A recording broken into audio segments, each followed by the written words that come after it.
আমাদের জননেতা আমাদের অ্যাক্টিং চেয়ারম্যান জনাব তারেক রহমানের নির্দেশে এবং তিনি তার যে আমাদের যে ৩১ দফা সেটা প্রতিনিয়ত উনি চাচ্ছেন যে আমাদের সাধারণ জনগণ যারা আছেন অনেকে জানেন না এই বিষয়ে তাদেরকে আমরা প্রতিনিয়ত আমাদের এলাকার আমাদের মুরব্বিয়ান বর্ষিয়ান ইয়ং সবাইকে আমরা প্রতিনিয়ত বোঝাচ্ছি যে আমাদের ৩১ দফা যে আছে এই ৩১ দফার মাধ্যমে আমাদের বাংলাদেশের ভবিষ্যতের যে অর্থনীতি এবং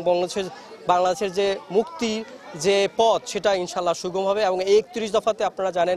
অর্থনৈতিক মুক্তি থেকে শুরু করে বৈষম্যতা থেকে শুরু করে আমাদের বিচার ব্যবস্থার যে স্বাধীনতা সেটা থেকে শুরু করে সাংবিধানিক যে জিনিসগুলো আমরা উন্নতি করতে সেই দিক থেকে শুরু করে প্রতিটি স্তরে প্রতিটি স্টেপে আমরা এই ৩১ দফা আমাদের মধ্যে লুকিয়ে আছে, যেখানে আমরা ইনশাল্লাহ আমরা যদি ক্ষমতায় আসতে পারি, বাংলাদেশ জাতীয়তাবাদী দল যখন ক্ষমতায় আসবে, আমরা ৩১ দফা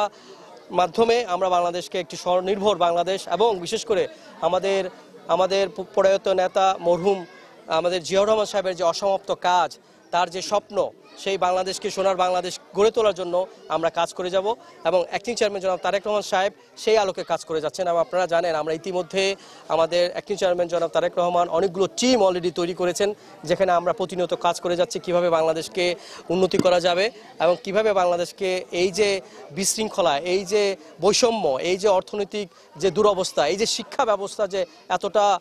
অচল হয়ে গিয়েছে সেটা নিয়ে আমরা সব দিক থেকে আমরা কাজ করে যাচ্ছি। এবং আপনারা জানেন যে আমাদের মা বোনদের জন্য আমাদের অ্যাক্টিং চেয়ারম্যান অলরেডি ৩১ দফাতেও আছে যে আমরা একটা মহিলাদের জন্য ওমেন কার্ড আমরা দিচ্ছি, বিতরণ করবো ইনশাল্লাহ, এবং ক্ষমতায় গেলে এটাকে আমরা আরও অ্যাক্টিভ করব।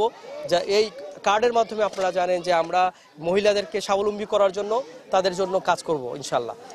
বেশিরভাগ মানুষই বলে যে আপনি এত কষ্ট করে আপনার তো দরকার ছিল না এখানে আসার, আপনার এত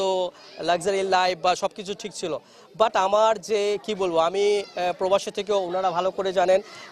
এই এলাকাতে যখন 2 বছর আগে বন্যা কবলিত ছিল তিতাসে, একমাত্র আমি মনোনয়ন প্রত্যাশী মনোনয়ন সরকার আমি নিজে এসে এখানে ত্রাণ দিয়েছি, অন্য কোনো প্রার্থী আমি দেখিনি তখন এসে এগুলো করার জন্য। তো আমার যে দেশপ্রেম, দেশের টানে নারীর টানে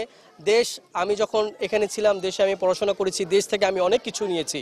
এবং বিদেশে গিয়ে আমি নিজেকে প্রতিষ্ঠিত করেছি, রাজনীতি করেছি, সেটা থেকে আমি যাতে বাংলাদেশে কিছু দিতে পারি, আমার এই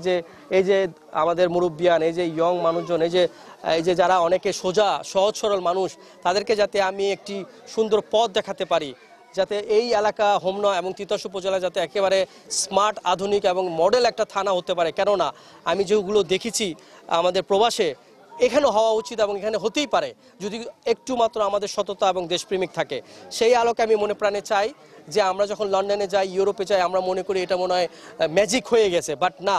আমরা সেখানে আমাদের সৎ রাজনীতিবিদরাই দেশপ্রেমিকরাই সেটা করেছে। অনুরূপভাবে এখানে আমি চাই এই যে আমার দাড়ি পাকা আধা পাকা আমাদের মুরব্বিয়ান এই যে অনেক কষ্টে আছে, আমাদের এখনও 5টি মৌলিক অধিকার এখনও স্বয়ংসম্পূর্ণভাবে সরকার দিতে পারে না, এগুলো যাতে আমরা স্বয়ংসম্পূর্ণ করতে পারি এবং আমার জ্ঞান, আমার কোয়ালিফাই, আমার আন্তরিকতা, আমার সবটুকু উজাড় করে আমি ইনশাল্লাহ দেব, যাতে করে আমি আমার উপজেলাকে একটি সুন্দর এবং মডেল উপজেলা করে দিতে পারি, যেটা উদাহরণস্বরূপ পুরো বাংলাদেশে থাকবে, যাতে করে অন্যরাও কাজ করতে এগিয়ে আসতে পারে। আমি অবশ্যই মনে করি যেন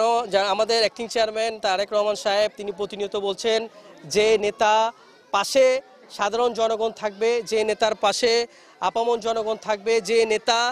যে সংসদ সদস্য আপামর জনগণের ভাষা বুঝবে, তাদের সাথে বসবে, উঠবে, কথা বলবে, তাদের ইচ্ছা আকাঙ্ক্ষার প্রতিফলন ঘটাতে পারবে, তারেক রহমান সাহেব তাদেরকেই নমিনেশন দেবে ইনশাল্লাহ। তো সেই আলোকে আমি এখনও